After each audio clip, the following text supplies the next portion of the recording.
बात करेंगे बंगाल के बदलते चरित्र की। जो बंगाल कभी क्रांतिकारियों, बुद्धिजीवियों और कला संस्कृति के लिए अपनी पहचान केवल भारत में ही नहीं बल्कि विदेशों में भी बना चुका था, उसी बंकिम चंद्र और रविंद्रनाथ टैगोर के बंगाल को राजनीतिज्ञों, अपराधियों और तुष्टीकरण की नीति के नाम पर आम लोगों को, खासकर बंगाल की बेटियों के लिए जहन्नुम बना दिया गया है।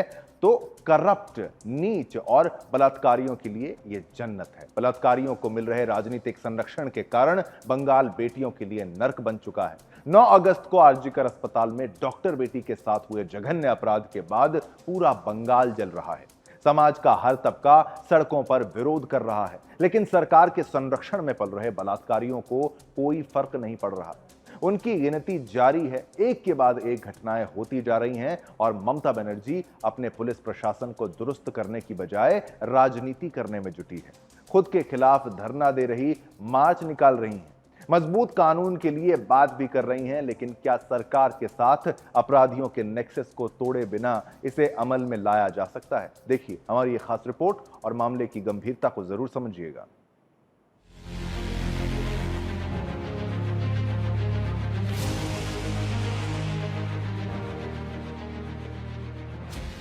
कोलकाता के ट्रेनी डॉक्टर के दर्दनाक रेप और मर्डर के मामले के बाद बंगाल में बेटियों के खिलाफ दरिंदगी की घटनाएं रुकने का नाम नहीं ले रही हैं। हाल ही में राज्य के 3 अलग-अलग जिलों से ऐसे ही शर्मनाक मामले सामने आए हैं, जिन्होंने पूरे समाज को झकझोर कर रख दिया और सवाल खड़ा कर दिया है कि आखिर ये सिलसिला थमेगा कब। पहला मामला बीरभूम का है। इलम बाजार स्थित प्राथमिक स्वास्थ्य केंद्र में एक मरीज ने नर्स के साथ शर्मनाक हरकत की। रात की शिफ्ट में काम कर रही नर्स के साथ मरीज ने छेड़छाड़ की और जब नर्स ने विरोध किया तो उसे गालियां देने लगा। इस घटना के बाद अस्पताल में हंगामा मच गया और आरोपी को पुलिस ने गिरफ्तार कर लिया। दूसरा मामला उत्तर 24 परगना का है। यहाँ 9 साल की एक बच्ची के साथ यौन उत्पीड़न की शर्मनाक घटना सामने आई। जब लोगों को इस बारे में पता चला तो पूरे इलाके में बवाल मच गया। आरोप है कि एक टीएमसी नेता ने पीड़ित परिवार को मुआवजे का ऑफर दिया, जिससे गुस्साए लोग टीएमसी नेता के घर पर हमला करने पहुंच गए। स्थिति को कंट्रोल करने के लिए पुलिस और आरएएफ ने मोर्चा संभाला और आंसू गैस का प्रयोग किया। तीसरा मामला है हावड़ा का। हावड़ा के एक अस्पताल में 13 साल की एक लड़की के साथ टेक्नीशियन ने छेड़छाड़ की। लड़की की चीखें सुनकर उसकी मां ने पुलिस को इत्तला की। घटना की जानकारी मिलते ही अस्पताल में हंगामा मच गया और आरोपी को पुलिस ने गिरफ्तार कर लिया। इन घटनाओं ने यह स्पष्ट कर दिया है कि बंगाल में महिलाओं और बच्चों के खिलाफ अपराध की घटनाओं का सिलसिला रुक नहीं रहा है।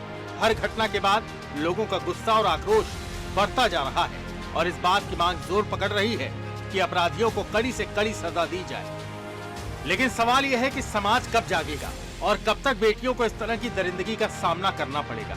क्या इस सिलसिले को रोकने के लिए कोई ठोस कदम उठाए जाएंगे या फिर गुस्सा और आक्रोश की लहरें ही इस समस्या का समाधान बनेंगी? Bureau report, Sudarshan news.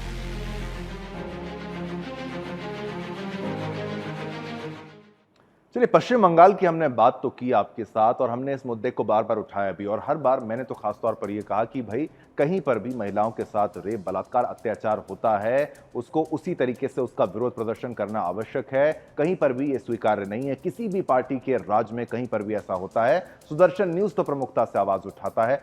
मगर कोलकाता में जो हुआ था उसमें जो एडमिनिस्ट्रेशन का रोल था, जो पुलिस का रोल था, जिस तरीके से प्रिंसिपल को बचाया जा रहा था, और अब देखिए सीबीआई उसी प्रिंसिपल से पूछताछ कर रही है, उसी को नहीं छोड़ रही। तो दाल में कुछ काला नहीं था, पूरी की पूरी दाल वहां काली थी। जहां पर प्रशासन बचाने में लग जाए वहां पर खबर को और प्रमुखता से दिखाया जाता है। फिर सुप्रीम कोर्ट ने हस्तक्षेप किया। कभी ये मत सोचिए कि भाई केवल बंगाल का मुद्दा ही क्यों सभी को ये दिखा रहे हैं। कारण था उसके पीछे, बचाना तो नहीं था ना। अगर बलात्कार हुआ था तो उस अपराधी को बचाने का प्रयास अगर किया जाए और कई नामों को हटाया जाए, पीछे किया जाए, जिम्मेदारियां ना तय हो, तब तो सवाल उठाया ही जाएगा और हर मीडिया संस्थान ये सवाल उठाएगा।